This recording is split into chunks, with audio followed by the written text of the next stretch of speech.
Hello, everybody, and welcome to Super Bowl Radio Row. This is it. This is the end of the line.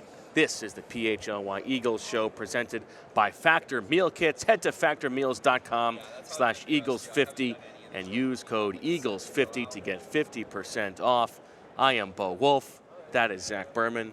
And Zach, we have finally reached the end of the line here at Radio Row. We might talk a little bit about the game itself, which we have not done a single second of on the show this week, but we've got a packed show for you.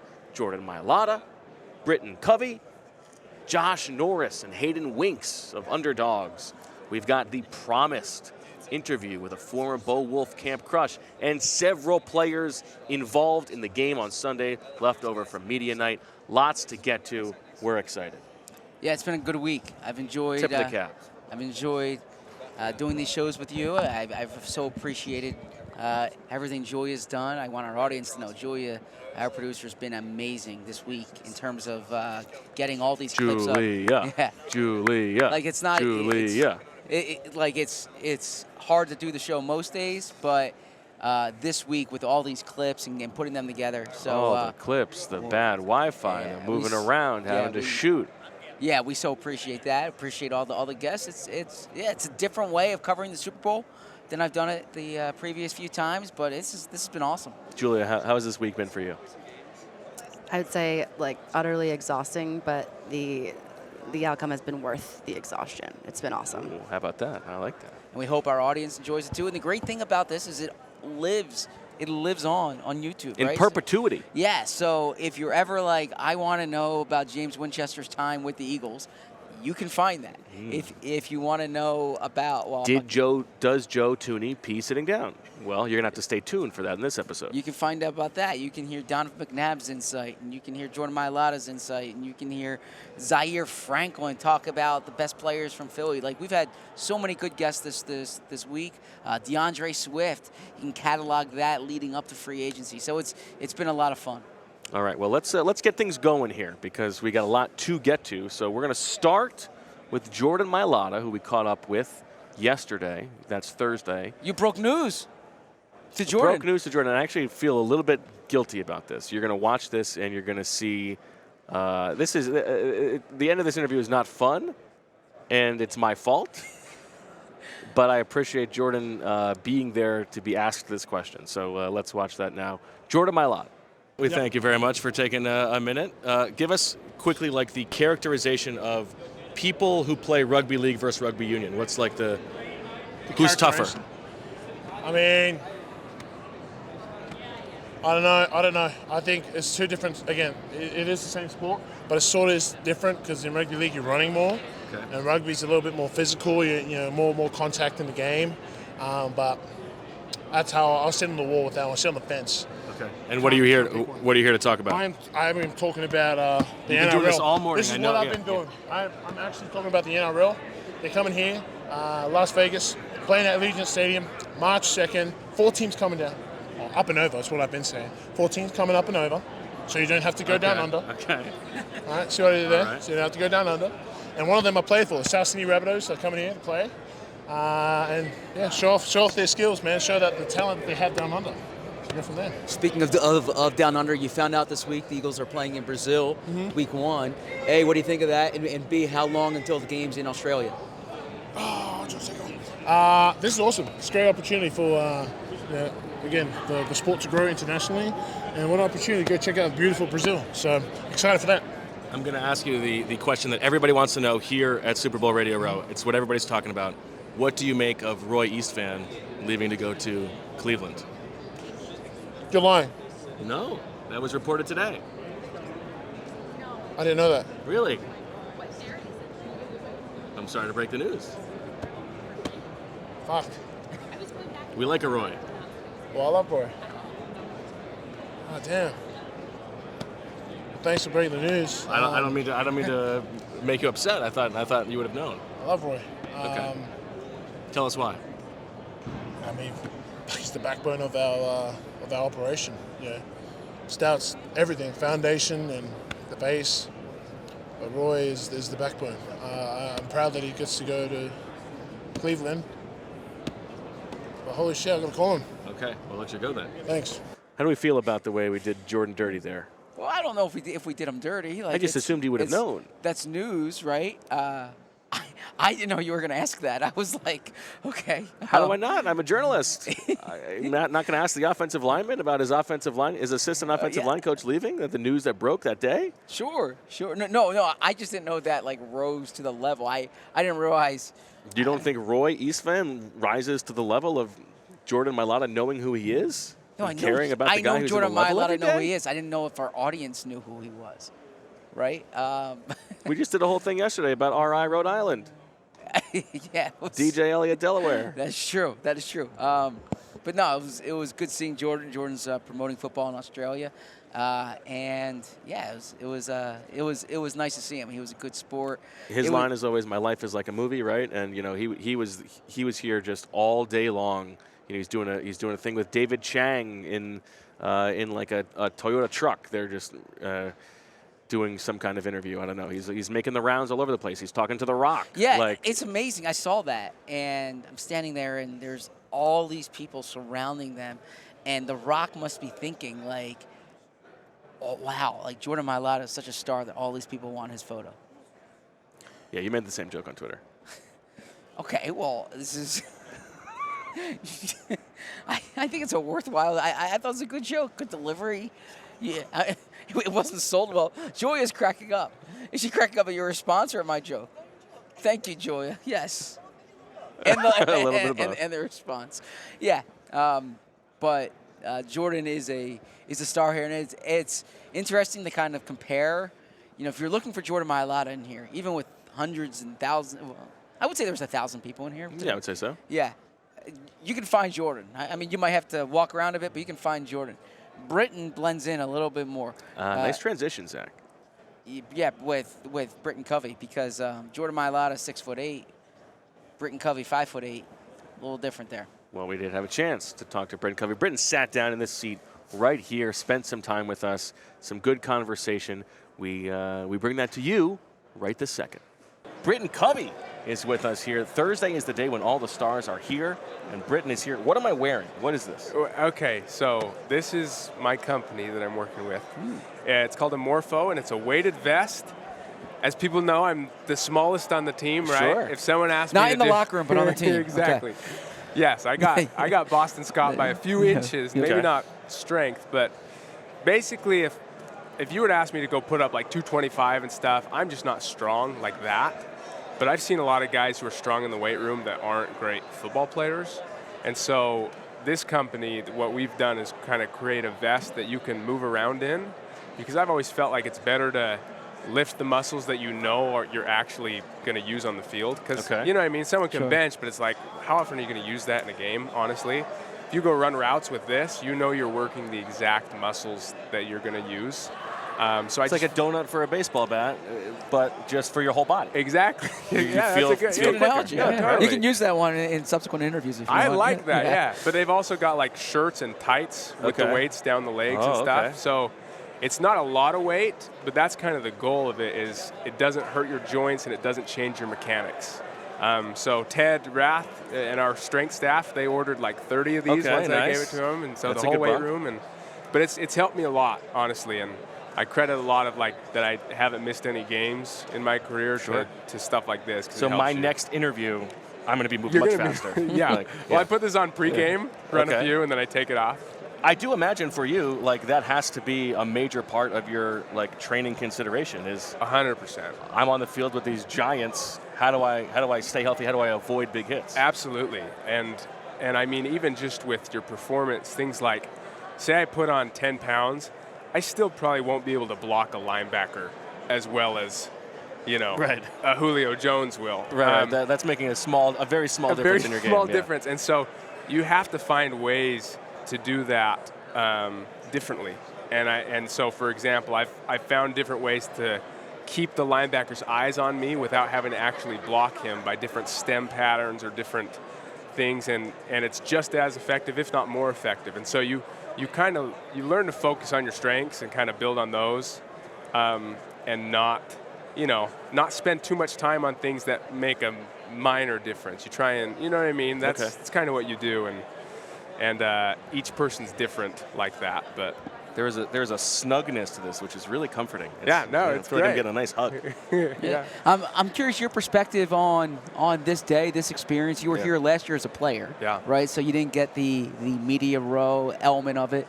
Walking around, I just saw Devontae, see Jordan Mailata. A bunch of your teammates are here. What's the experience like for you? Yeah, I went and tackled Jordan. Did he fall down? Yeah, I mean, tackled. No, it's cool. I mean, I remember media last year at the Super Bowl, and it was shocking to me how much there was. I remember the Super Bowl feeling more like a concert performance than a game, because everything, even the timeouts were all 3 minutes longer, and the halftime was 15 minutes longer, and it just felt like a big performance. Yeah. And that was interesting. It's cool to be on this side of things, because I remember that was a little hard to do in the game. It just. Even you'd have a big momentum swinging whatever, and then there'd be a 5-minute timeout, or something like that. So not fun to be here, really, watching it, especially because of how frustrating everything ended.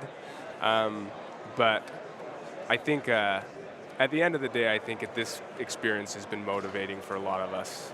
I was sort of creepily following you to where you were going for your interview, because you were FaceTiming. It looked like you were on the phone with home. This is an Eagles show, but I think secondarily, and maybe more importantly, this is a couple dads covering sports. Right? Young dads too, like young kids. So I want to know, how was life in the NFL different this year as a father? Oh man, well I saw something that I actually totally related to, that it said, watching your kids excited when you come home will redefine your whole idea of success. And honestly, I think that's true. I want to be successful in my career, but I work harder for even different reasons now. And it was funny, because before one of the games, I was able to get sideline passes for my family, my wife and my son. And I had a fan yell at me, "Focus on the game," when I ran over to go say hi to them, because I was saying hi for a few minutes. He said, "Come on, get your head in the game." And fans say stuff all the time. You have no idea. I could tell stories like you wouldn't believe. But it was more of a moment of realization that was no, you don't understand. This is what motivates me. This is what makes me focus. When I'm back to return a punt and I'm nervous, I think of my son, and I'm dude, I want to be able to tell my son that in the midst of all this pressure, I chose to do this, right? You know what I mean? So it really does. You add a layer of motivation, and you just want to be a good person. I don't know. Inside the locker room, is there a connection with you and Devontae, because you're experiencing the same thing at the same time? We come in every morning, we're you sleep last night? Luckily, well, I don't get it. Devontae sleeps 4 hours a night. He's probably told you guys that. Vampire. I don't get him. I mean, he sleeps 4 hours and then he takes a nap, so maybe that's why. But yeah, I come in every morning with the different dads on the team, and I'm dude, how's sleep training going for you? Have you transitioned to solids yet? Have you, So it's pretty fun. I want to sort of roll the dice a little bit here, because I know that you get asked a lot about your grandfather's book, right? And Zach is a man of many sayings. If you just ripped off another saying, give me both of you. I want to go back and forth, maybe 3 of your favorite sayings to live your life by. Oh yeah. All right. Probably my favorite quote is by my grandpa, and he says, "Life isn't about accumulation; it's about contribution." And I think that's a good one. It's a great one, because once you accumulate things, about 5 years later, you look back and you just realize,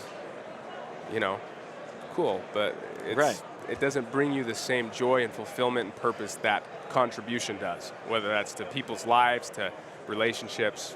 That's a great one. Over to you. Well, I think people care about Britt's perspective more than mine. But so my favorites, if you think you can or you think you can't, you're right. And that's I like it. I think it was Henry Ford who said it, but I learned it from my father. Basically, it's all about your attitude and your perspective. Okay. That's a very good one. I'll How give about you a one more, spin-off one. All right. Before you criticize someone, walk a mile in their shoes. That way, when you do criticize them, you'll be a mile away, and you'll have their shoes. Yeah. That's Is that from Jack Handy? Handy. Yeah. That's a good one. I don't know if I live my life by that. Yeah, that's a good one. I would say the harder you work, the luckier you get, which, I had like sayings from John Wooden in my wallet when I was a kid, and that was one of them. So it's not as funny as the one Britain offered, but I wasn't prepared for the humorous ones. Nor was I prepared for the inspirational ones. Well, of course, but yeah, you've always got them handy. I do have. I do have them at the trigger. Pretty good, yeah. Okay. He's also he likes don't be the thermostat, be the thermometer. Yes, which actually, before Jalen used to say it, Mark Sanchez, when he was in Philly, I did a story on like being a quarterback, and I asked Mark about that. And he said Mark Brunell taught him that, and he thought it was the most important lesson for a quarterback in the locker room is be the thermostat, not the thermometer. And I since used that when I met my wife, like saying the same thing. So. Yeah, so it's that came from Mark Sanchez. If you see Mark around here, he gets credit for that. It. And what's the reaction back home, Britain? Like, you just finished the season, you can finally, be home, be a dad, but like, oh, I got to go out to Vegas for a couple of days. How'd that go? I mean, I've been home my wife's probably sick of seeing me, so I'm sure she's, kind of happy. But it's been good. I don't know how Tom Brady did it every year, man, with such a short off season. It's really impressive. It's been good. And I'm excited. My body's starting to feel good. I had a little knee procedure done. Everyone has a procedure at the end of the year. Right. I mean, my whole last half of the season, I was like, I'm relying on adrenaline to get through this. Okay. So I had a little knee procedure done that helped me, and I'm already feeling better. And got that done like right when the season ended. Okay. And so I'm feeling good and excited, and talked to Coach Moore on the phone the other day, which is pretty cool. You get a new coordinator. I'm sure we'll have to go in a week early for OTAs and learn some new stuff and playbooks. And what was that conversation like? It was great. Yeah, it was just a simple kind of, here's what he's trying to do. This is kind of what I am trying to do, Coach, and what I was doing towards the end of the season. And I'm excited. It wasn't like a big thing, but it was more just like introductions, and this is what we're going to try and do this year on offense. But I know if I can follow up on that. Yeah, go ahead. Because we've known you for 2 years primarily as a returner. Right. Do you see yourself having more of a role in the offense, at least this spring and summer? Yeah, I do. I mean, towards the end of the season, I had guys advocating for me to play some more on the offense, guys on the team and veterans and things, which was always comforting to me. It's like, okay, it's not just me seeing it. It's like, and I think what really hurt me last year was not being able to play any preseason.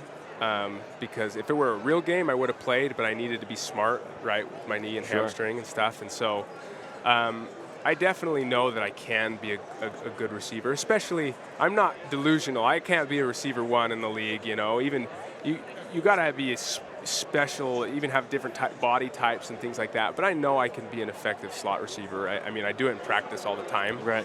And Jalen trusts me, and he tells me that, and that's what makes me happy. But who am I, Devontae, AJ, Julio. It's kind of tough to crack that rotation, and the receiver 3 in this offense doesn't need to be ball-centric when you've got AJ and Devontae. Sure. You just need to be able to affect the game in some way. That's why they liked Quez, right? With speed. I don't know what Quez is doing. Maybe he's coming back. Right. And for me, I believe I can do that because you have to be aware of where I am at all times. I'm too much of a threat in my mind, speaking with the ball in my hands, and I'm smart. That's kind of what I bring to the table. And so I'm like, if I can affect the game even without touching the ball, I feel like it opens things up. Like I said, don't make me block a linebacker. Let me run a bubble, bring the linebacker out of the box because he has to respect it. Right. Screens, little option routes. So yeah. And one of the sort of like rudimentary things that we have like learned from the outside of Kellen Moore's offense is like he does want to take advantage of that slot spot.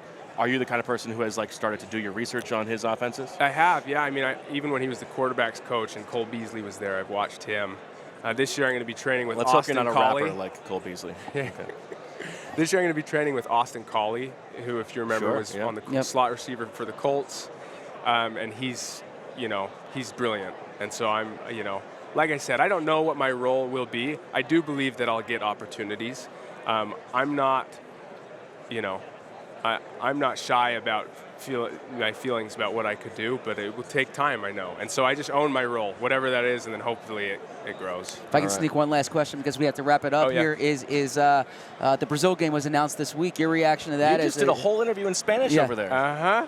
Yeah, it's not Portuguese, but I'll bet there'll be some Latin American radio down there that I can do it for. I'm excited. I've always wanted an international game, you know. We're going to lean on Tanner McKee for the Portuguese, but I'll take care of the Spanish. All right, well, Britain Covey, thank you so much for taking the time with us here from Radio Row at the Super Bowl.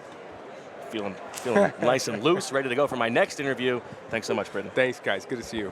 All right, back on the PHLY Eagles podcast, and thank you to Britain Covey for taking the time. Let me tell you now about Factor Meal Kits, who have been our presenting sponsor all week long. They are responsible for all the good stuff that we have gotten here in Las Vegas, and they can also be responsible for all of the good stuff that you're going to get in your kitchen, because Factor's delicious, ready-to-eat meals make eating better every day easy.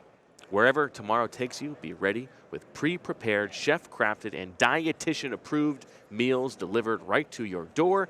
You will have over 35 different options a week to choose from, including keto, calorie smart, vegan and veggie, and more. And there's even more to enjoy with over 55 nutrition-packed add-ons that help make your weekly meal planning even more delicious. What are you waiting for? Get started today and have a feel-good week of meals ready to go. We're talking 2-minute meals. Fuel up fast with Factor's restaurant-quality meals that are ready to heat and eat wherever you are. Snacks, smoothies, and more. Discover a wide variety of easy options for the entire day, like breakfast, midday bites, and more. You can sign up and save. We have done the math. Factor is less expensive than takeout, and every meal is dietitian approved to be nutritious and delicious. Factor is the perfect solution if you're looking for fast, upscale options done easily, flexible for your schedule. Get as much or as little as you need by choosing 6 to 18 meals per week. Plus, you can pause or reschedule your deliveries anytime. No prep, no mess. Factor meals are 100% ready to eat, heat, and eat, so there is no prepping, cooking, or cleanup needed. The thing we always talk about in our house is there's like 3 things that you need for dinner. It can be, you want it to be fast, you want it to be healthy, and you want it to be delicious. It's hard to get all 3. Most of the times you got to pick 2 out of 3. Factor will let you hit for the cycle. Go off. It's not really the cycle. It's 3. Hit a triple, I guess. I don't know. Anyway, head to factormeals.com/Eagles50 and use code Eagles50 to get 50% off. That's code Eagles50 at factormeals.com/Eagles50 to get 50% off. You know, my son and my daughter want something here from Vegas. I've been gone for the week, and they want something to remember the week. I could use an extra $100 in order to buy it. I know, that's right. And where do you get an extra $100 in Vegas? Well, Game Time is the fast and easy way to buy tickets for all the sports, music, comedy, and theater events near you. And right now, all users get $100 off when they buy a big game ticket with Vegas 100. With killer last-minute deals, all-in prices, views from your seats, and their best price guarantee, Game Time takes the guesswork out of buying. And if you're not in Vegas and you want to get tickets to see Buddy Hield play on the Sixers, well, where do you go? Turn to Game Time, because they have last-minute tickets, flash deals, zone deals. Easy to find and buy tickets for every kind of event in your area.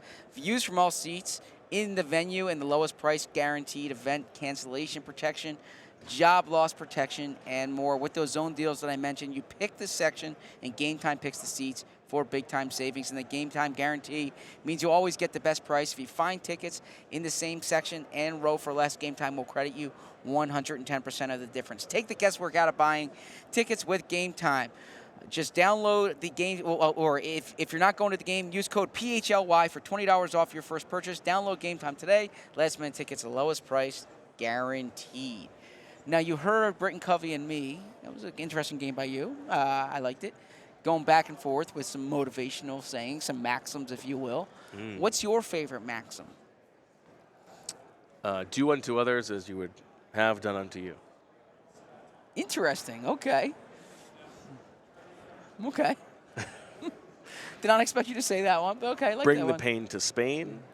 Bring the pain. Who says Keep that? your head on a swivel. Keep your head on a swivel. Okay. And if you miss it, you miss it. If you miss it, and what's that referring to? It's just life. Anything. If you miss it, If you miss it. you miss it. Okay. Do you try to figure out why you missed it so you can make it next time? No, you don't think about it. You don't. If you miss it, you miss it. You miss it, you miss it. Okay. Well, Keep shooting. That's the great thing about having 3 people up here. You heard 3 different perspectives. Well, yeah, I mean, those are not things that I'm actually living my life by. Those are just things to say. I thought this was things we're living our life by. That's what Britain and me were discussing. Well, yeah, but I'm not like you. I don't walk around with maxims in my pocket ready to tell me how to live my life. Well, fair enough. Okay. I don't know. What Okay. do you want me to say? There's no inspiration. That's what was so interesting is the two of you have these things at the ready. Both of you have these things. I'm not like that. Okay. That's not a good nor bad. That's not at all. That's why Baskin Robbins has 31 flavors. See, you had one ready. That's why, right? You usually say that's why. Yeah, see, you're focused on that. What I am focused on is the training camp crushes. Yes. The people at the bottom of the roster. The most who are important making a interview move. from Vegas. Yeah, we're gonna get into this, okay? Because I want the listeners to know about. I wouldn't say that this was an argument, but maybe you felt some kind of way about a disagreement here.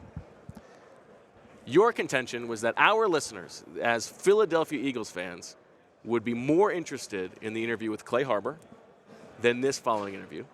And Clay Harbor's great. He did a great job with that interview. He had brought some insight. Put it on YouTube because there's only so many things to fit into the show. Instead, I thought, and I know the sickos who are watching this show on the Friday of Super Bowl week, who have been with us for a long time, they're going to want to talk to and hear from one of the fabled characters in the show history. DeAndre Carter, one of the first Bo Wulf Camp Crushes, just the second ever, and arguably the most successful given the career that he has gone on to have, coming in as the guy who was signed on the second day of training camp on a wide receiver needy team, makes an impression, makes the roster, then gets cut, makes his way across the league to the Washington Commanders, to the Houston Texans, to the Los Angeles Chargers, now to the Las Vegas Raiders, making a name for himself, so much so that he's here at Radio Row. I think that people want to hear from DeAndre Carter. All right, so this is nothing against DeAndre. So weigh in the chat. Yes. Who would you rather hear from, DeAndre Carter or Clay Harbor, whose opinions you already have access to as an Eagles fan? So my rebuttal. First off, you would have had to watch the show in 2018 to understand what it is that we're referring to. That's not true. We talk about the Bo Wulf Camp Crush all the time. Okay. If you are a newcomer, you know that this thing, this thing exists. You can now trace the lineage back. Julia is a perfect example. She didn't know about DeAndre Carter before. Now she knows that Bo is going to make a big deal out of somebody every year in training camp. This is one of the first guys. Don't you think she wants the history lesson? Second thing here. DeAndre Carter spent, 4 months with the team?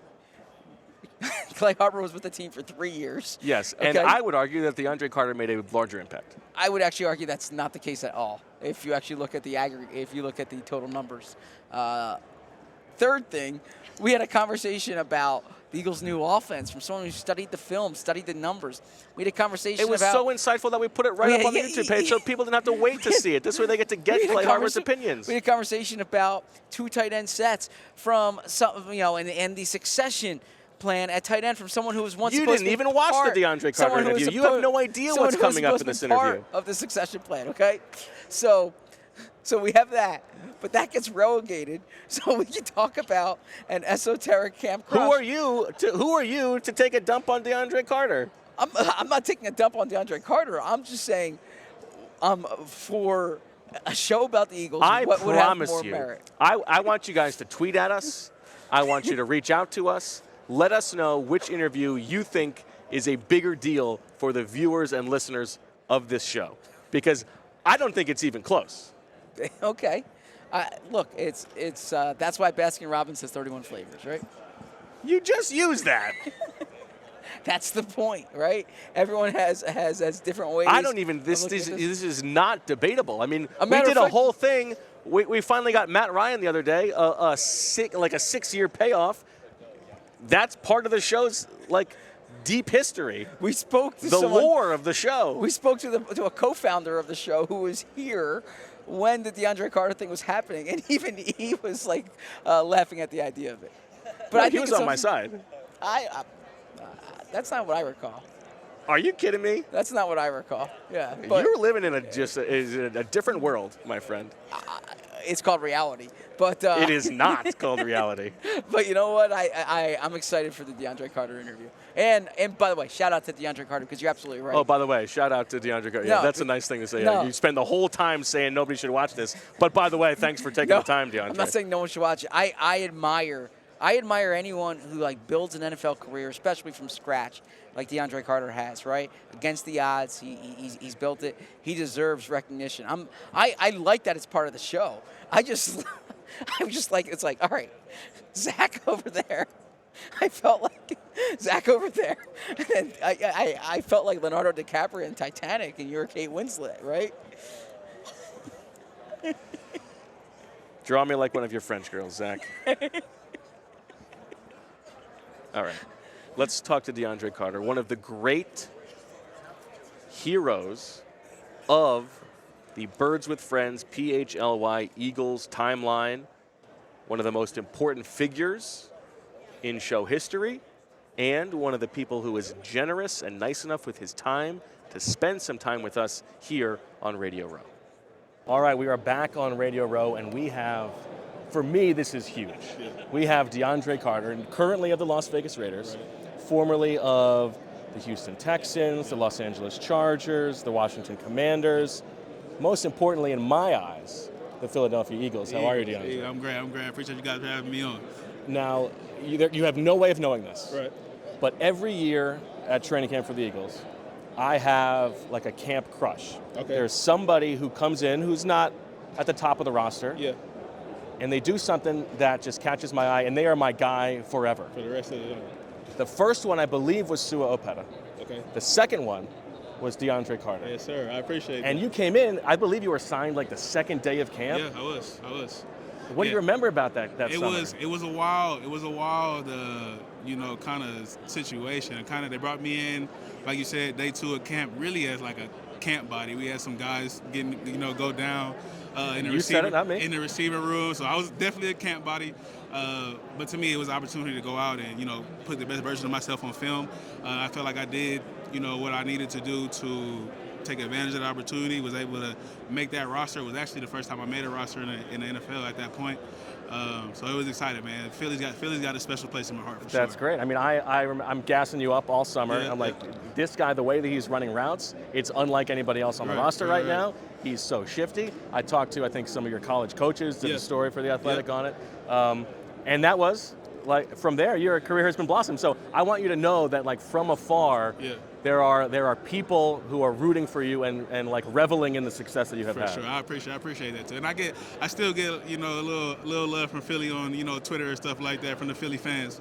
But I love the city, man. City got a lot of heart. One of my favorite cities I played in for sure. So what are, like, of all the stops that you have had? Yep. Take me through like your favorite memory from each place. Okay, let's go. I'm gonna start. I've been on 9 teams, but we'll start. 9 teams. Immaculate Grid is big for you. For sure. First team, Baltimore. Playing with Steve Smith was kind of like my idol growing up. Got to play with him for a little while. Still great friends with him, so that was big for me. After that, went to New England. Tom Brady. Got to play with Tom Brady. That was a big one for me. San Fran. Kyle Shanahan's first year there. I would say my biggest memory for there is that we didn't start off the season too well. We was 0-12, but that's one of the most tight-knit locker rooms I've ever been a part of. Like, you never dreaded going into work, even when we was 0-12. That's interesting. Yeah, one of the tightest knit locker rooms I've been a part of. So you're rooting for them this week? I'm not rooting for anybody this week at all. Just want to see a good game, honestly. Just want to see a good game. Let me see. From San Fran. Then to Philly, right? Then to Philly. Making my first NFL roster was big. For sure. So you get that call the second day of camp to come in. Like, what had you been doing? I imagine it's hard to, like, feel like you're going to be able to hit the ground running. Yeah, I had been working out, getting ready. You stay ready when you're a free agent, at that time period. So I had just been working out, training and stuff like that before Philly called. Okay. Okay, so making your first roster. Philly. There to Washington, right? Washington. Scored my first NFL touchdown in Washington on a kick return against the Atlanta Falcons. Big memory for me there. After Washington, we'll go Chargers. Overall, my best season in the NFL. Okay. Also, another great locker room. Met a lot of my good friends that I still have today that I met on the Chargers. And then Las Vegas Raiders last year. I would say just fun, the stadium, the fan, the culture. And also, the Raiders was my family's favorite team growing up. My whole family's Raider fans, so being able to play from when they were in Oakland. From when they were in Oakland, being able to play for my family's home team was pretty special. What about Houston? Oh, I did skip Houston. Houston. That's been my longest stint in the NFL. I was in Houston for 3 years. Biggest memory. Won my first playoff game in Houston against the Bills in 2019, which was a big moment for us. Okay. Yeah. Now, you are here not just to talk about the Eagles times and being one of my favorite players. Yeah. You're here to talk about, tell us what it is. Correct, yeah. I partnered up with the NFL Alumni Health Association, and who also partnered up with Beyond Type 1. It's a organization that focuses around bringing awareness and education to Type 1 diabetes. A cause that's near and dear to my heart because I'm Type 1 diabetic myself. So Beyond Type 1, and basically it's just bringing awareness to the symptoms that you could be experiencing that will lead you to go get screened and get checked. Frequent urination, unquenchable thirst, a lot of weight loss, all symptoms of somebody that's pre-diabetic or moving to that direction. You should go get screened for sure. You can find more information about Beyond Type 1 at beyondtype1.org. So yeah, go check it out and support. You got that whole thing down. That's pretty good. Easy. Yeah. All right, so just so you know, like if throughout the rest of your NFL career, which we hope lasts a long time, for sure. If you see Sua Opeta, if you see Coyote Awashika, if you see Reed Blankenship, if you see Christian Ellis or Tanner McKee, or who's my other core four? I can't remember. If you see those guys, you got to give them like the Bo Wulf Camp Crush handshake. I definitely will. What's the handshake? I don't know. We can come up with it. Oh, I like that. Yeah. No, it's a Reed. Me you and do a wolf like. Me and Reed actually had the same agent, so I know Reed pretty good. Yeah. Oh, this is Reed. big. Yeah, for sure. All right. Well, DeAndre, best of luck. Enjoy things, and thanks so much. Appreciate it. Now, we move on to, we're sort of transitioning from Eagles related, not Eagles related, and then into the game itself, the Super Bowl game. But before we get to that, we had a little fun with some friends of ours in the NFL media sphere, Josh Norris and Hayden Winks of Underdogs Fantasy. A nice extended conversation about some of the stuff going on with the Eagles, and then a little impromptu draft that is very much up Zach's alley. Let's watch that now. All right, we are back on Radio Row once again with PHLY. And, you come to these league events, Zach, there are some people you hope to see. They make you happy. And Hayden Winks is one of those people. Bang! From Underdogs. Unfortunately, Josh Norris is also here. Josh, how are you? I am so glad to be here with the most interesting man in football, Zach Berman. Zach Berman, that's right. Yeah. I appreciate that. My favorite name of a company is Underdogs. Love it. Yeah, do you guys pay him because he has a book called Underdogs? Guys, I got to be honest. Do you? You guys get a kickback? Kind of got me through COVID in a way, where I have no affiliation to the Philadelphia Eagles. But all those bottles of ivermectin I sent you? As you all know, double vax, thank you very much.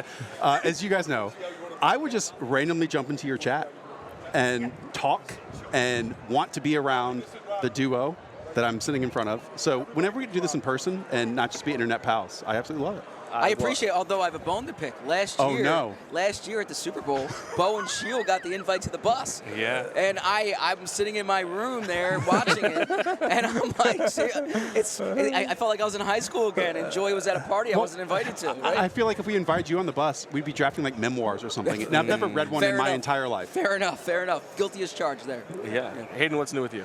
Not a whole lot. Got married. What are you guys doing here? Congratulations. Congratulations. Hey, that was 2 years ago. Not a whole lot. Yeah, it feels That's new. That's a good sign, right? Since we last spoke, Have you taken your honeymoon yet? Maybe a couple months. Maybe I'm taking it slow. Okay. All right. You're playing it slow. You don't want to come He's on too literally strong. 32 wide receivers Nothing deep new. in prospect evaluations. Yeah, at the I'm in moment, so he's not prospect taking Okay. He's not taking a vacation. Tell us what you think about these guys. What position do we have a? Well, you said wide receiver. So Okay. Well, Neighbors is the guy. That's the guy. That's your guy. He's the guy. More than Marvin You're Harrison. on the Philadelphia podcast, you know. Just want to warn you. Yeah. Like Marvin Harrison Jr., St. Joseph's Prep, grew up in Abington. We can go on the whole thing here. I think everyone knows how good Marvin Harrison is. I'm not sure if people are ready to put Malik Neighbors into that tier, though, all the way up there. I think that he's the best wide receiver prospect I've watched since doing this, which has been like 4 or 5 years. I think he's like Jamar Chase, the same exact burst, similar size profile, but he plays like A.J. Brown. He's not as thick as A.J. Brown. I know this is a high tier to get to, but the guy bounces off defenders, and I think he's going to run like 4 threes. And, yeah, I would draft him like 4th And or he 5th. runs hot routes, guys.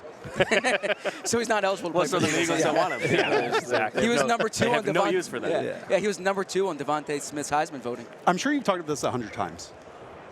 What is this feeling of the common ground that Sirianni and Kellen Moore are going to find? Because the offense is – I'm a huge fan of Kellen Moore, even though this is, his third team in Tell the us last why. 3 years. To me, he set the blueprint for what Mike McCarthy followed this year in terms of, hey, we're going to work this player in the slot and work him out wide and work that in the intermediate and downfield portions and just create explosive plays off of that. And I actually think for the Eagles side of that, there's 2 players that can do that versus only having CeeDee Lamb that can operate in that way, only having Keenan Allen that could operate in that way. So I am highly intrigued of what he is going to do from a schematic standpoint of motions incorporated, personnel groupings incorporated versus, as you guys know, and as everyone out there knows, same 3 wide receiver sets, same static stuff, 2 by 2, and we're just going to run what we run, and then the defense knows what's going to happen. And So- working in the middle of the field. Working in the middle of the field is a big deal. Is a big deal, and there's the question: is that more Jalen or is it more the offense? We asked the same question. And of course, it's some combination of the two. As for the question about like Kellen Moore and Nick Sirianni creating this offense, I mean, the company line is that this is Kellen Moore's offense, and Nick is going to let him do that. I question how likely it is that Nick is going to be willing to be completely hands-off, but I think like from day one installs, it's going to be Kellen Moore's offense, and he's, it would be silly for him not to be bouncing ideas off of Nick Sirianni, right, and what some of these guys do well, but it's one of the great questions that we've been talking about all week is how are these new coaches going to get along with each other? I don't know the answer. Well, I think the only thing, they'll get along with each other if they can pick up a blitz. That's kind of the key here. And Kellen Moore at Dak Prescott was like basically the best in the league. They were very good against the blitz. Basically the best in the league, and if they get that figured out, I think they'll probably get along. They also need a little bit of help at wide receiver, which is silly to say because they've got maybe one of the best tandems in the league. But tell me, as you're going through these guys, who's like a round 3, round 4, round 5 guy that you like? Who is better than Quez Watkins? Or Julio Jones. Julio Jones not coming back? Julio's coming. Zach still thinks he has not yet cleared concussion protocol, but Zach believes that he is coming. Goodness, I mean, the audacity for someone to admire the career that Julio Jones has had. Different thing. like totally this, different this thing. bold take that We Julio see Jerry Jones Rice. is this great I saw Jerry Rice receiver. at the Senior Bowl. I didn't think the Eagles should have signed him. It's like goodness for the amount of times we focus on some esoteric player. Julio Jones comes in. It's like, How Julio dare Jones you. is Zach great. loved Randy Moss's Titans years. Not bad, right? And Julio Jones is tight years. That's true. I forgot about those. Do you have a Jerry mid-round guy Rice's that you like? Seattle Seahawks years. He's probably sneaking into round 1, but the guy that I loved was Ladd McConkey. I mean, this dude, he's going to get all the comps, the Edelmans and the Wes Welkers. Everyone thinks he's going to be a slot receiver. Well, at Georgia, he was running double moves. He can run the post routes. He was winning contested catches. I think he's going to run faster than people think. Sneaky athlete alert. And he can probably play inside or outside. And I think that there's a chance that he might end up going round 1. I thought he was the best, pure route runner. Obviously, wide receivers, it's a lot more than that. Just how big and fast you are matters a bunch. But pure route running, tempo, all that stuff, I thought Ladd McConkey was the best, and I've gone through about 15 of them. Since I'm on your show, I get to pick your brain, right? Do you think that Howie's ideas of how to build a roster apply defensively in 2024, where now the most efficient and effective passes on offense are over the middle of the field? And Howie is very good at his job, but something he has lived by is obviously not investing much in the spine of the defense, whether that takes linebackers, safeties, all that stuff. Do you think he's very smart, obviously? Do you think he will change based on the Shanahan's, McVay's, and how this tree just continues to expand? I did ask him at his end of season press conference, did the way that this season played out and the overinvestment in the defensive line and their underperformance change the way that you sort of think about roster building? And his answer was, we believe in Nakobe Dean. Oh, okay. I would say that the answer to that question is to just look where go ahead. is to look where the cap dollars are allocated around the league, and how he looks at it, like the delta between a stud defensive lineman in the first round and then what you pay that guy on the open market, compared to the delta between if you hit on a linebacker in the first round and then what you pay on the open market. It's night and day there, Yeah. right? So he's not against like drafting a linebacker. He took Davion Taylor in the third round. He missed. Took Nakobe Dean in the third round. We'll see. But it's just a matter of they need to identify the right ones. I think the real question is, how much juice does Vic Fangio have coming into the building? I imagine he has a lot of juice, and he's not going to want to go out there with Nakobe Dean and Zach Cunningham as his week one linebackers. And so I think that they're going to make some kind of investment in the spine of the defense. My guess, my supposition is it's like a free agent safety, and then using some mid-round draft capital. Right, because they basically tried to pull every lever, right? Like they went for the Shaq Leonard signing, then the trade for, even before that, for Kevin Byard, and then he is almost certainly going to get cut because of the cap ramifications. And so is it every year just the turnover here, and you hope these veterans that come in can hit the ground running and so on and so forth, rather than... And that sort of is it, yeah. Yeah. Well, if we and look, who am I to question this team that is one of the great winning organizations? But then, again... You sound like him. Yes. 2024 is very different than even 2018 with how offenses are being run and how the middle of the field is just being exploited over and over and over again. And again, Howie, very intelligent, has built multiple different styles of teams. I just wonder, maybe part of it is, hey, our offense doesn't attack the middle of the field. Why should our defense protect at the same time? That's right. I do think at the start of free agency last year, or let's say around the time of the Combine, they thought they would have a better chance of re-signing C.J. Gardner-Johnson and letting James Bradbury walk. Yep. And I think that what C.J. wanted in free agency was beyond what they were willing to spend. What they thought Bradbury was going to get in free agency was actually less than what they thought. His market came back to them. If they had to do that over again, I think they probably would have spent more for C.J. and not kept Bradbury. All right, let's have a little fun. Oh, okay. Let's do a little draft, maybe a 2-round draft, snake down and back. Zach's a big Vegas guy, okay? And this is my first time in Vegas. What do you think? Really? Did you just get here? Yeah, last night. Okay, so it's still early. All right, you've seen this. You've had I think people 8 are seconds built of being different outside. here.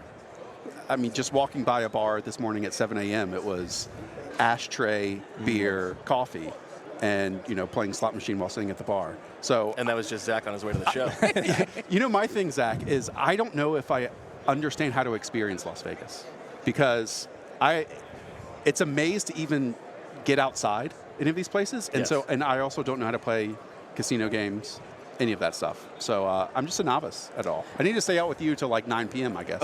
9 p.m. is generous. Well, he also can't go outside, so the summer in Vegas right. hosted. So this is his prime right here. Yeah. All right, so let's do a Super Bowl locations draft. Oh, goodness. So down and back, Zach will let you have the first pick.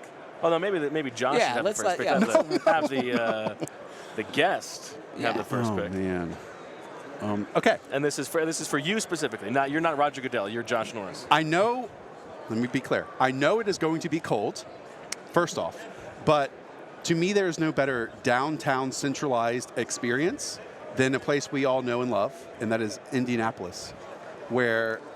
Wow. It's a tough 101. That is 1-1. I think of the Combine. Indianapolis, how much we enjoy it. I'm not saying for all the peripheral pieces. We're going to be working the entire time anyway. But you could have got that at 2-8. What are we doing? So we're going with Indianapolis, Indiana. Read the board. Wow. Well, if I have the second pick, I'm going to go a little bit off the board.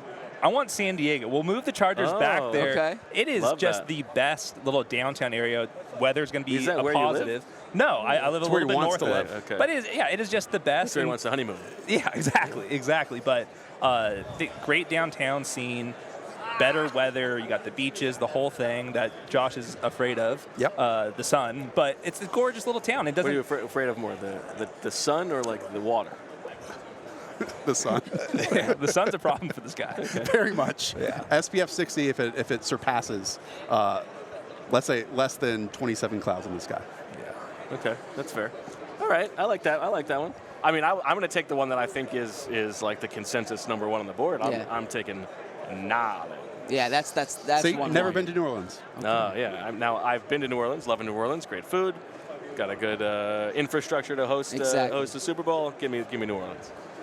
So now I'm Now going, you get two. Yeah, so Snake. I will go Vegas for the reason of This is you like you're looking to high five Tom Donahoe. You got this one. You got the guy you wanted. also similar to what Josh said, and as far as like a convention city. Yeah. Okay. You can walk everywhere. Hotels are affordable if you want them to be.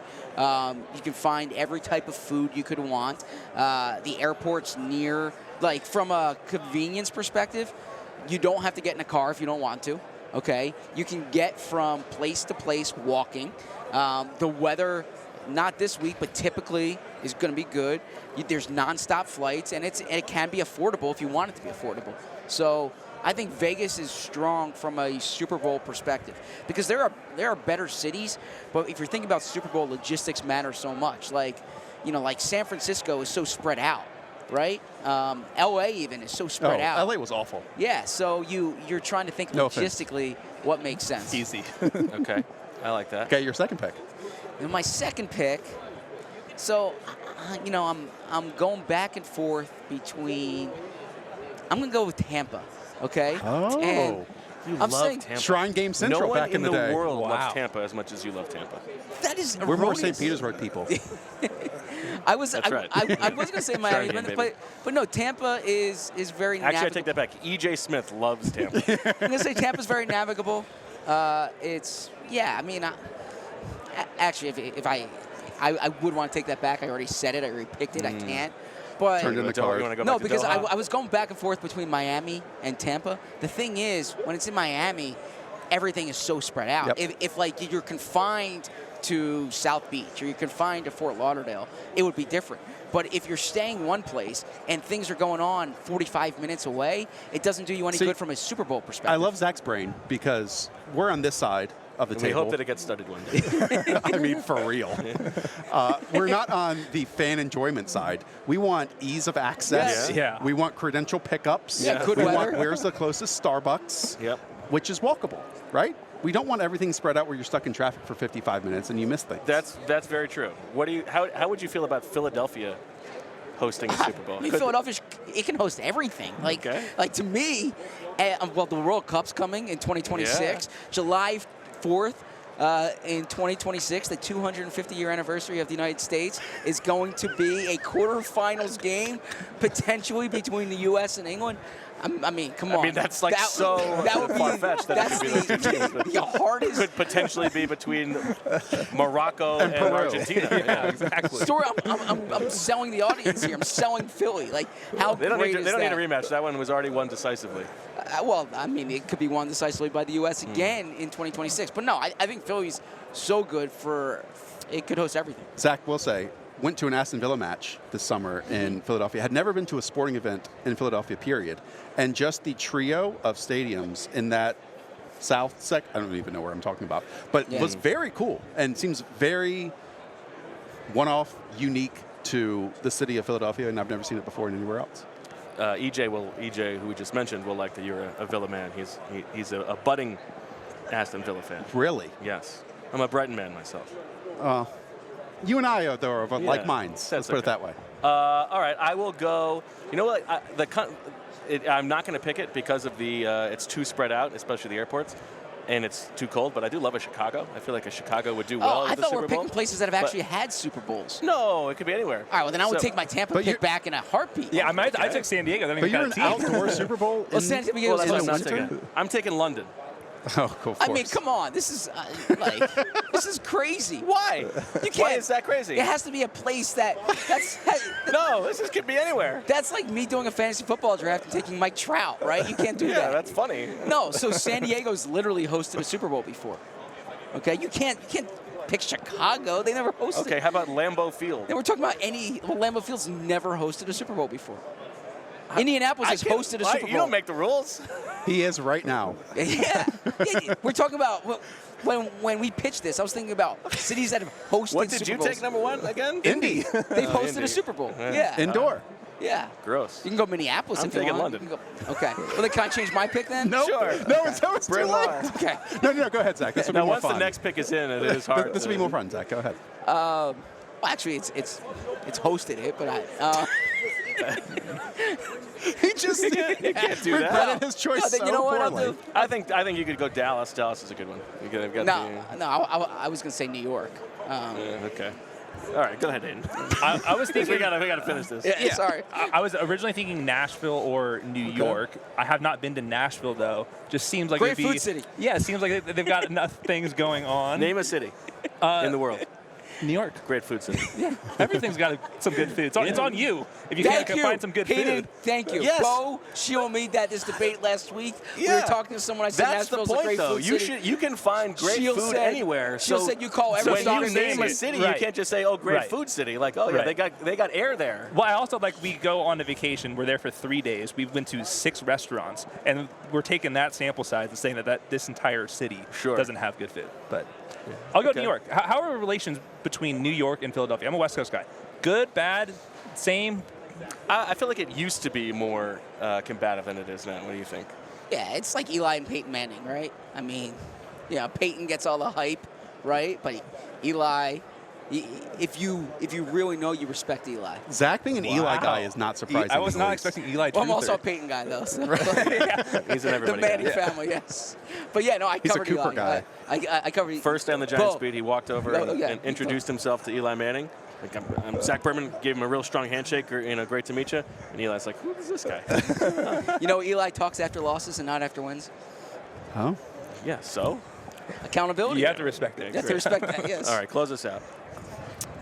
Okay, favorite city in the world. I'm not picking this. Favorite city in the world, it was Paris. Paris. You know you can go across the street and Man. experience Paris.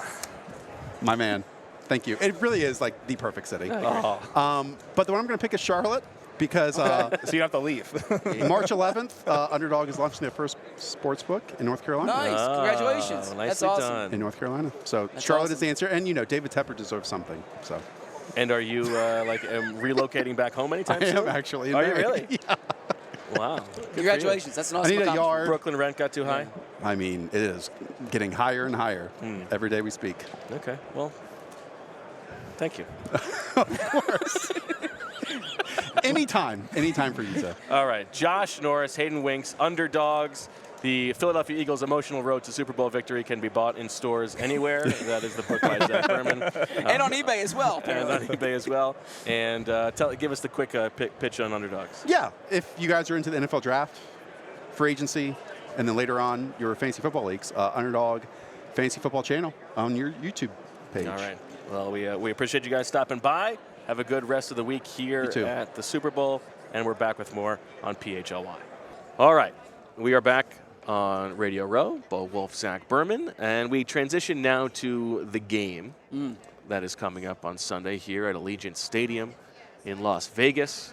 But before we sort of get into the guts of the game, which I don't even know if Eagles fans care too much about this game, a little bit of like PTSD with the Chiefs in the Super Bowl and Sure. the team that you hate the most Sure. right now, maybe, and the Niners. But a fun little exercise with Blaine Gabbert, the backup quarterback for the Kansas City Chiefs. This is a trope, a bit of a redo from Eagles Esoterica past.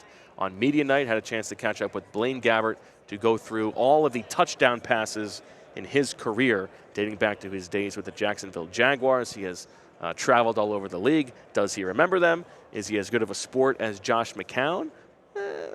Who could possibly be, but let's check that out now. Blaine, I've come prepared, as you said, 13 years in the league. Yeah.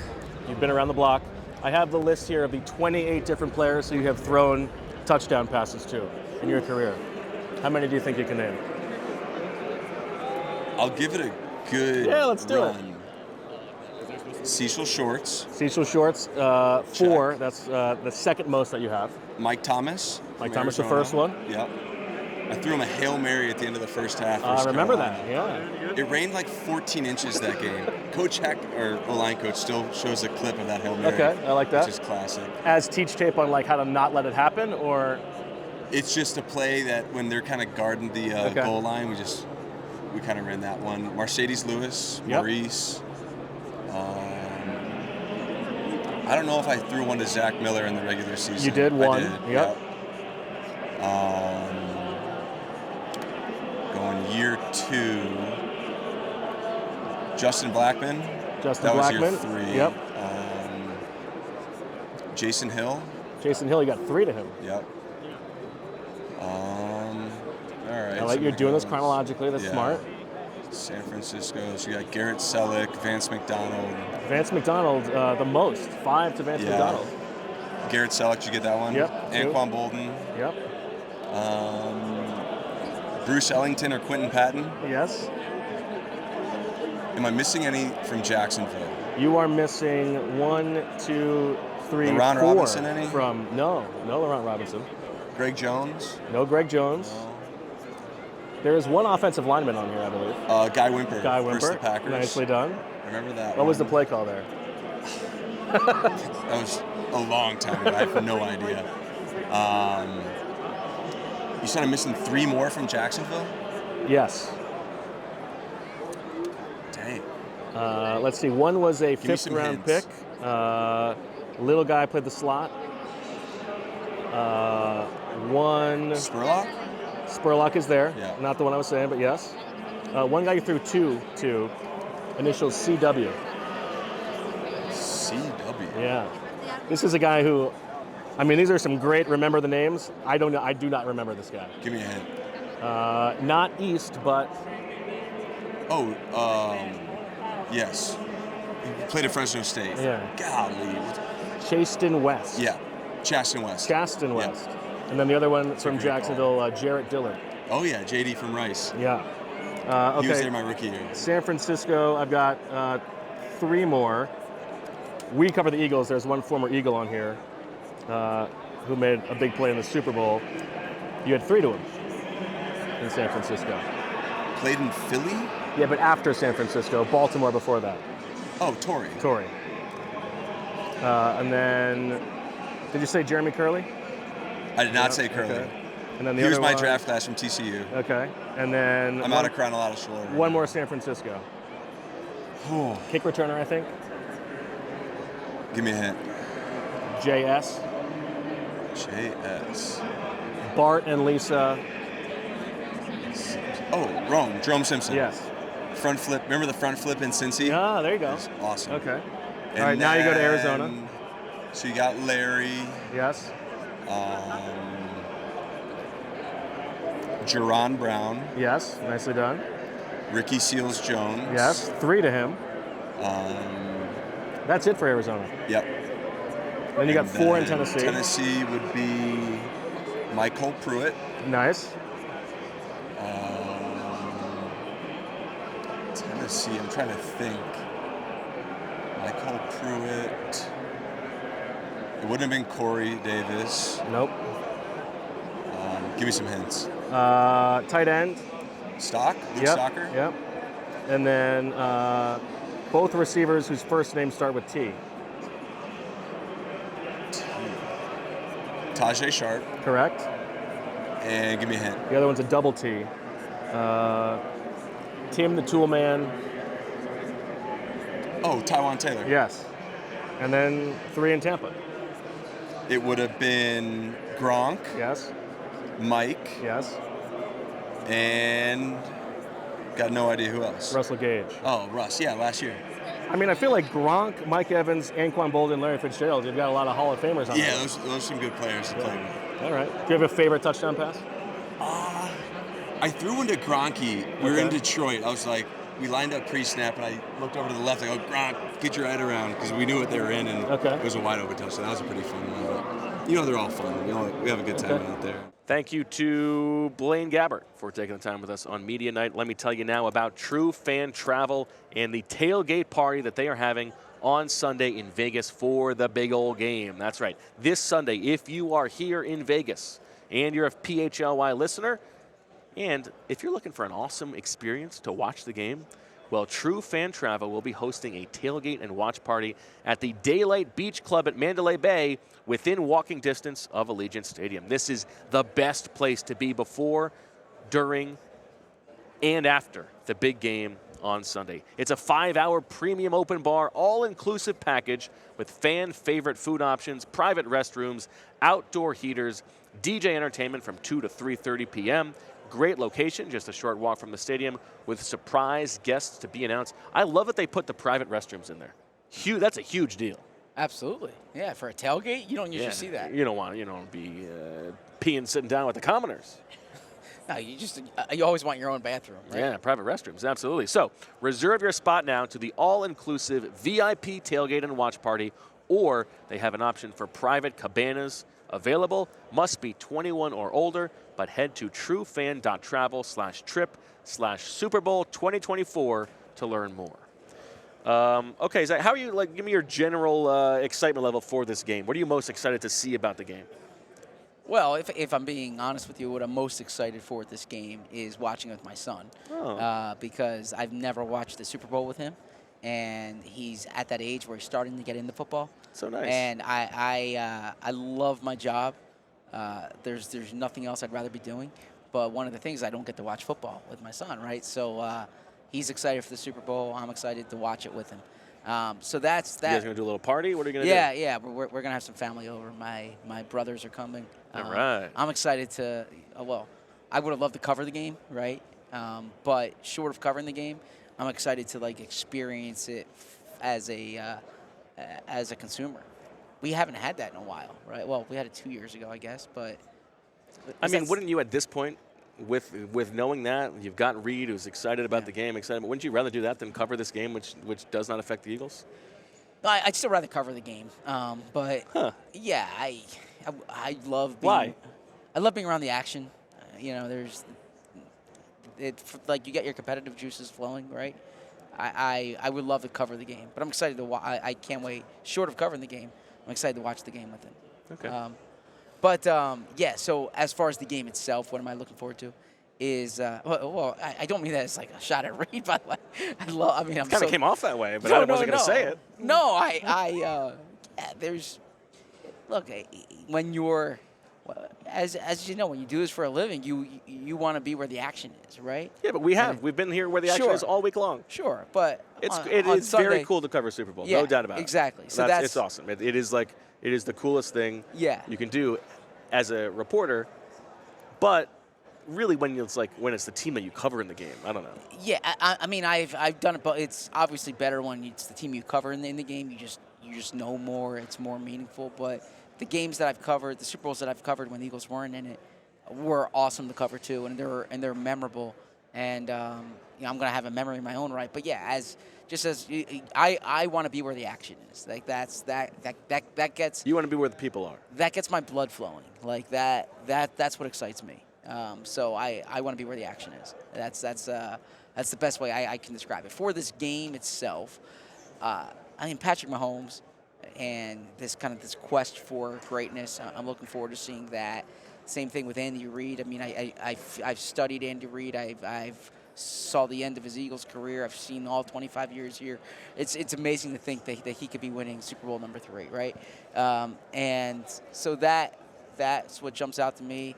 I don't find the Niners storylines as compelling, but just a really good football game. That's what I'm excited. It's what the point spread's. It's 1.5. I believe so. Yeah, this is a close game. This is not one of those big mismatches. So curious to see. How many Super Bowls would Andy Reid have to win for him to be considered the best coach of all time in your eyes?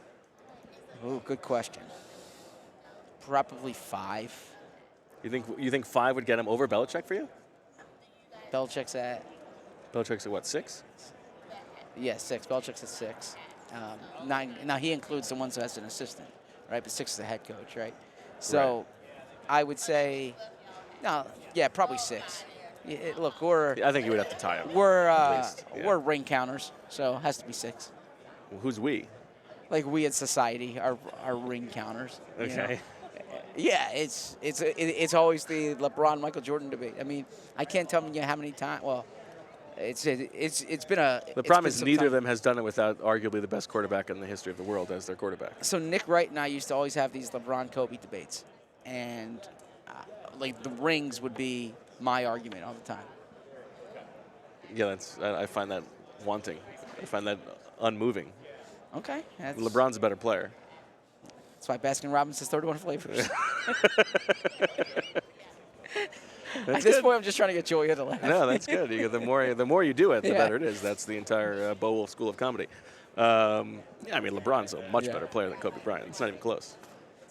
I mean, he's more. He's from a physical perspective, and he's amazing. I don't think it has to be LeBron or Kobe. I always thought that in the Eagles locker room when, like Howard Eskin and Torrey Smith, shout out to Torrey on our show this week, they'd have these really loud debates, and I'm like, why can't you just appreciate both of them, right? Sure. And I really appreciate LeBron, and I mean, to me, and maybe it's just because Kobe was the player when I was a kid, right? And you got to understand generational here. So I don't mean to take this tangent.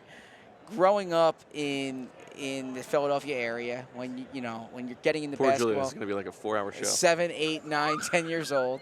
Okay, that's when Kobe's in high school. Kobe graduated high school in '96, right? 95, 96 was the year that it was his senior year. I'm like so impressionable. I'm following it. LeBron was like my age basically. He graduated a year ahead of me. Famously played against your brother in high school. Yeah, I saw him play in high school. Taped over by your dad for your daughter's dance recital. My sister's dance recital. Your sister's. I'm sorry. I wish my dad. That's what I meant. Yeah. But no. I would say that that's what always made me a Kobe guy. But I so appreciate LeBron. Okay. Yeah, but how do we get? Oh, I don't know. It didn't. You didn't even make like a compelling case there. You were just explaining your own childhood. I was saying because I looked at Kobe. All you said was I was a kid and I liked Kobe Bryant. I looked up to Kobe as a kid. I didn't look up to LeBron. Like I was already at that age, right? So that's the thing. I wasn't looking up to LeBron. I was looking up to Kobe. So there's a certain type of reverence that I had for Kobe. That's because when you're a different type of sports fan, I would say, when you're 8 and 9, 10, than you are at 18, 19, 20. Of course. Yeah. So that's what I would say. Okay. Well, it's a good transition because we go from Kobe Bryant and LeBron James to Joe Thuney and Matt Pryor. Yes.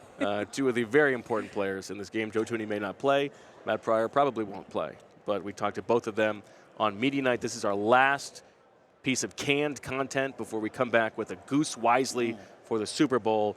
Joe Thuney talking about all the good stuff and maybe a little reflection on Prince Tega Wanogho, which you need in your life, and Matt Pryor reflecting on his time in Philadelphia. We're going to roll those 2 together and come back with Goose Wisely on the other side. So I got to ask you the most important question that's on everybody's mind. Okay. What is your best Prince Tega Wanogho story? I'm trying to think.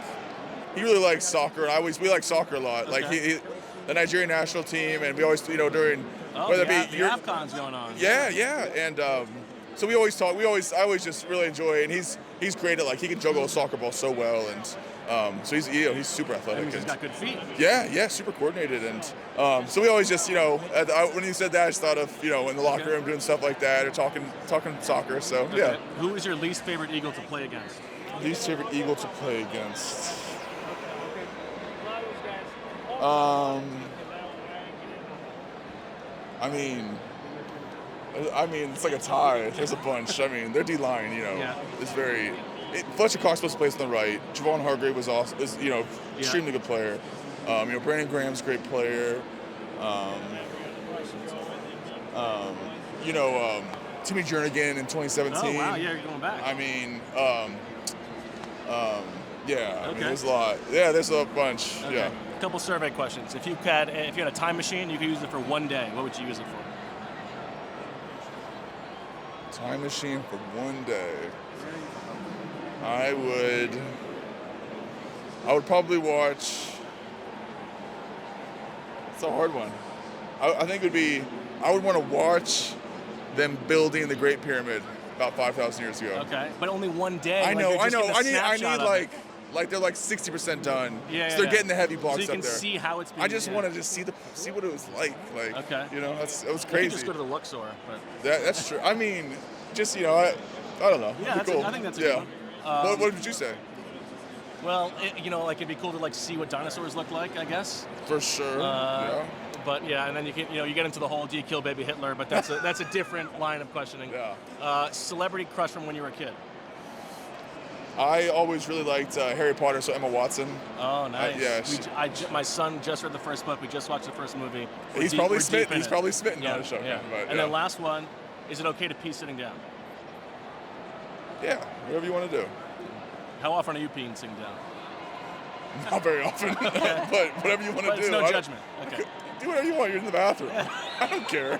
Thank you very much. First of all, I gotta say, beard is looking good. Appreciate you. This is like borderline JP level, I feel. I don't know. I said borderline. His look Velcro, man. It looks like he wakes up in the morning. And I mean, I've never seen anything like it. It's the best I've ever seen. But this is tight. Yeah, appreciate you. Okay. Like favorite memories from your time in Philadelphia? Man, honestly, it'd probably have to be like camp. Okay. Especially rookie year. Coming off that Super Bowl, I feel like everything was different in the locker room. But none beats that rally during camp. You know, everybody having to come together all the time you spend together. It'd have to be that probably. And any kind of victory, man. You know, everybody was up on victory days, so it'd have to be. Who was like you? Who after a victory? Who are you most excited to see? Living it up.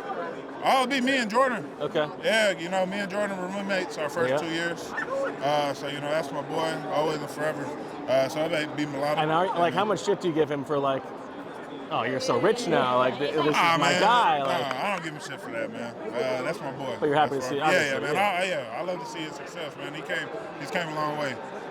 You know, his first 2 years out with injuries or whatever, and built his way up to where he's at now. So, you know, I'm proud of him. You are one of the only experts at answering this question. What would have happened if Greenlaw and Dom had actually gotten into a fight? Who would have won the fight? And obviously, I got to take my boy Greenlaw's back, man. But Dom's a big body, man. Dom's a big body. You know, you can't take Dom lightly, but, you know, I got to have my boy Greenlaw back. Okay, that's good. Yeah. Good teammate. Yeah, man. All right, 3 survey questions, and I'll let you go. Yep. If you had a time machine, you could use it for one day. What would you use it for? And I'll probably go back and see Michael Jackson perform. Oh, you know, okay. that's I never seen him perform. At what stage? Like, man, that don't matter, man. He was that dude, man. He's a king for a reason. Okay. That probably be my go-to right there. Okay. Who was your first celebrity crush as a kid? I think Angelina Jolie. Oh. To be honest, yeah. All right. Yeah, that's a sleeper. Yeah. That's a sleeper. I'd probably say Wanted. Okay. Wanted. Yeah, man. Good Or Mr. and Mrs. Smith. Okay. Yeah. All right. Yeah. And then last one, is it okay to pee sitting down? I mean, if you're about to take the deuce, I guess, yeah. But other than that, no. Okay. That's something you could be tired, but okay. No, you know, if you ain't got the energy to stand up and pee, bro, I don't know what's going on. All right. Fair enough. Thank you, Matt. Yeah, man. All right, we are back, ready to close this bad boy out. What a long, strange, beautiful week it has been on Radio Row from the Super Bowl. Thanks again to Factor Meal Kits for making it all happen, and the good people at ALLCITY. A fun time for us to get to meet the people who are our colleagues, but we have not met before this week. So a great time. Happy to do that. Lawrence over there. Yeah, good dinner. Enjoy dinner with Lawrence. Wonderful dinner companion. Yep. Let's get to Goose Wisely. Let's do it. Okay. Do you remember the rules? Vaguely. No, yeah, I do remember the rules, yes. Would you like to go first? Sure. So the first one is actually, it's my own. Can I tell you something, Zach? Yes. This guy who's walking by right now. Yeah. See him? Yeah. I saw him walking by before, and I was like, who is that guy? The answer is I don't know him. But what what occurred to me is, and this is as deranged a thought as can possibly cross somebody's mind, boy, that guy looks a lot like James Urban. That's what you thought? The former Eagles, okay. Yes. Yeah. Former Eagles quarterbacks yeah. coach. I think he's on, Bengals, was on the Bengals then staff Ravens, at some point. Yeah, still on the Ravens Yeah. staff. Just You know you got a demented mind, and you've been in the league too long when you're thinking, oh, man, that guy looks a lot like James Urban. You know ball. That's what it is. Yeah, that's what it is. All right, here you go. So I'm going to change the sequence of this a bit. Good. Making an audible. I like that. Okay, so the first one here is what I call the Philly area Goose Wisely. Okay. Okay, I like this. Rashee Rice, a Philly native, catches a touchdown. He should have been on your team. Or, well, I mean, my team had better receivers than Rashee Rice. I had DJ Moore, and then we put Marvin Harrison Jr. Yeah, but wouldn't you want Rashee Rice on the field instead of the second running back that you had? I'm giving a shout out to Swifts. What's a guess? Rashee Rice wasn't a guess this week. You know, Jonathan Taylor doesn't need to be on the team. I would take Jonathan Taylor over Rashee Rice. Okay. Rashee Rice catches a touchdown, or Jair Brown records an interception. Rashee Rice catches a touchdown. That's an easy one. I think that might be my golden I probably goose. should have done 2 touchdowns, but yeah. Rashee Rice TD, Jair Brown, interception. Yeah, I mean, I'll just go ahead right now and say that's going to be my golden goose. Okay. All right. For you, the difference between points scored in this game combined and the number of Super Bowl that it is greater than, what have I written here? Is greater than the lowest jersey number that scores a touchdown in the game. Or there's a touchdown of at least 50 yards. I will go with... So this is what Super Bowl number? This is 58, right? 58? It's right there, yes. Okay, Yes. Super Bowl 58. It's Super Bowl LVIII. Okay. And what's the over-under? I think it's 47.5. Oh, okay. So, we're looking at about 11.5. Is that going to be a greater number than the lowest jersey number to score in the game? A touchdown. No field goals. 11 stuck because we're going 11.5. That's a hard one because there's a lot of 11s who are not a lot. There's an 11 who's good in this game. I'm going to go with over 11. Right? Am I going over 11 or under 11? You're either taking that the difference between points yes. and the Super Bowl number is greater than the yes. lowest jersey number touchdown, or yes. that a touchdown of 50-plus yards is scored. Yeah, I'm going with the first one. The first one? Yep. Okay. I wish I could offer analysis. I don't think there's going to be a lot of big plays here. I think that I think the lowest number, let's just say there's a chance that the lowest number is above 11, right? Okay. All right, this is the famous significant other one, okay? Oh, okay. Christian McCaffrey tops 100 rushing yards, or Travis Kelce tops 100 receiving yards. Who's Christian McCaffrey's significant other? Olivia Culpo, right? I believe so. Mm-hmm. Okay. You didn't know that? I thought you were very culturally in tune. Always.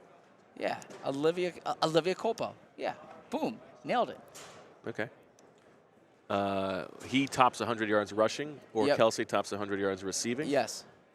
That's a good one. I think both are likely. I'm going to say the Kelce one. Okay. Kelce 100-plus yards receiving. That's probably where I would have gone to. McCaffrey 100 yards rushing. Okay. I will give you my Kelce one then. Mm-hmm. Jason Kelce is shown on the broadcast at Oh. least 3 times. Oh, 3. Wow.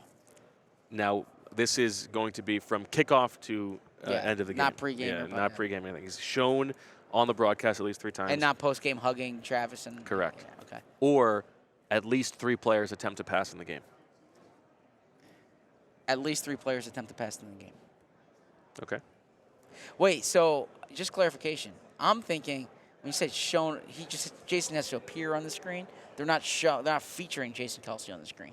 It's just Jason appearing on the screen. Yeah. So if, for instance, if they he's in the show the same box box. as Taylor Swift and he's in the background, that counts. Yeah. All right. Well, I'm going to change that then. I was thinking of them featuring him. Okay.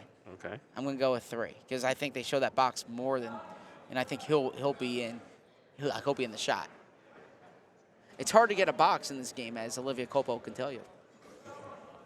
Okay. Do you know that reference? No. Okay, Olivia Culpo, They said the boxes were too expensive. So Olivia Copo's sitting in the stands, I believe. I bet Kelsey's going to sit in the stands, too. You think so? I don't know. Who knows? Javon Hargrave, the former Eagle, records a sack in this game. Or, a memory of a play that haunts Javon Hargrave, Patrick Mahomes has a rush of greater than 26 yards. Greater, so it has to be at least 27 yards. Yes, because 26 was the run last year. And does a half sack count? Yes, half sack counts. I'm going to take the Javon Hargrave. Oh, but Patrick Mahomes does not get sacked. And he's deceptively fast, as he would like to tell you. I'm still going to take the Hargrave half sack. Hargrave half sack. Mahomes 27 yards rushing.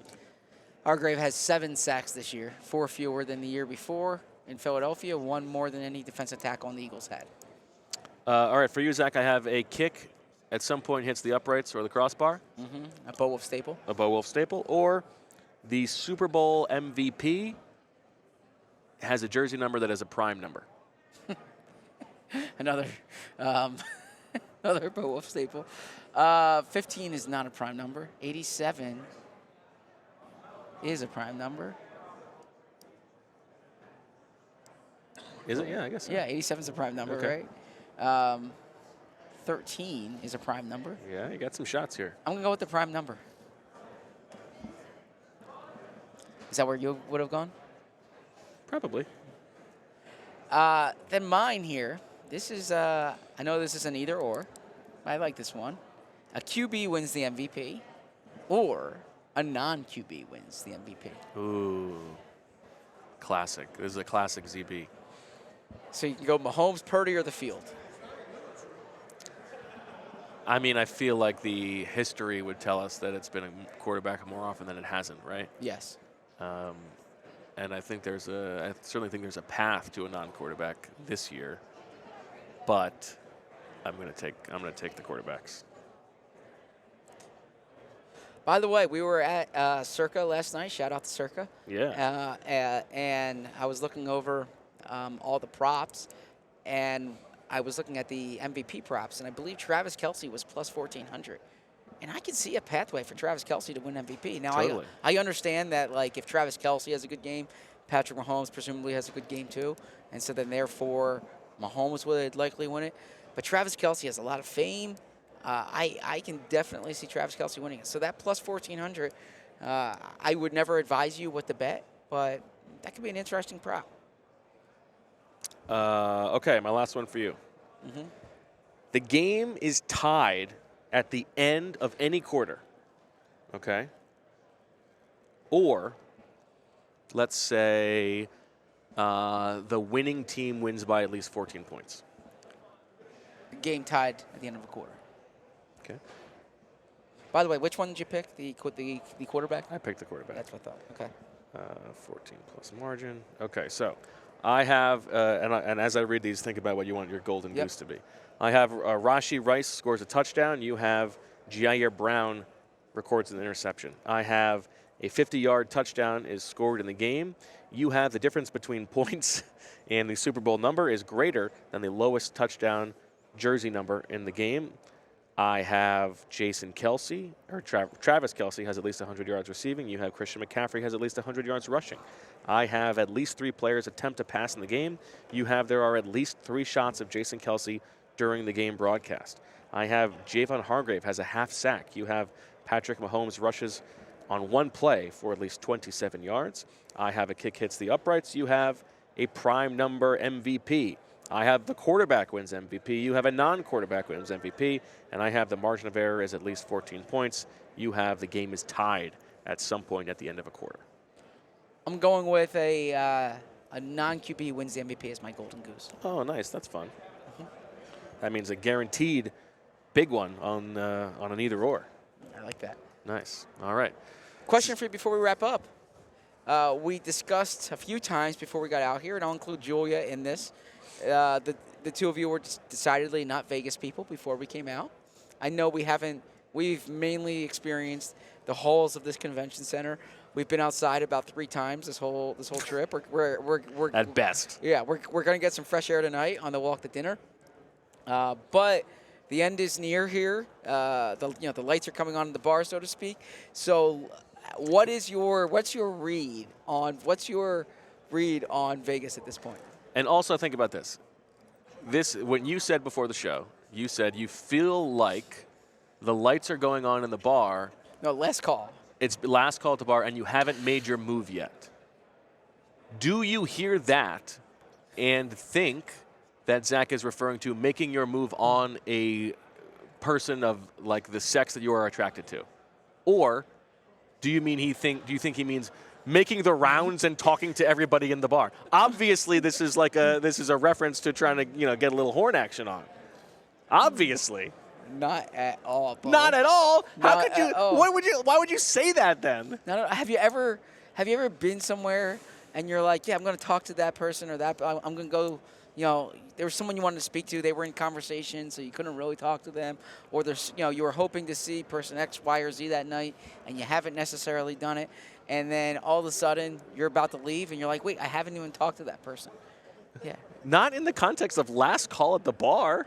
I've been married for Julia, 7 years. am I wrong here? When he said that, isn't that exactly what you thought? I mean, yes, but with Zach, it's like, it's different because I feel like Zach actually means it in the way. I've been married for 7 years. When was the last time I picked up someone at the bar? Well, of course not, but that's not the that's point. that's my point. But you are using it as trying to relate to other people. You're saying you were using it as a simile. Like it's like when it's last call at the bar and you regret not having made a move yet. When you say you said make a move.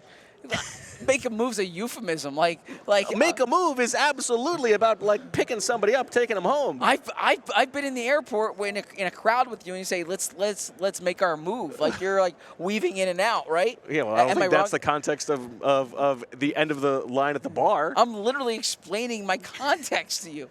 The context is sometimes you are like the most sincere person. And I love that about you, but sometimes you do a little bit of backtracking that is disingenuous. There is no way that when you said that is what you meant. Bo, there have been times when we're at the combine, okay?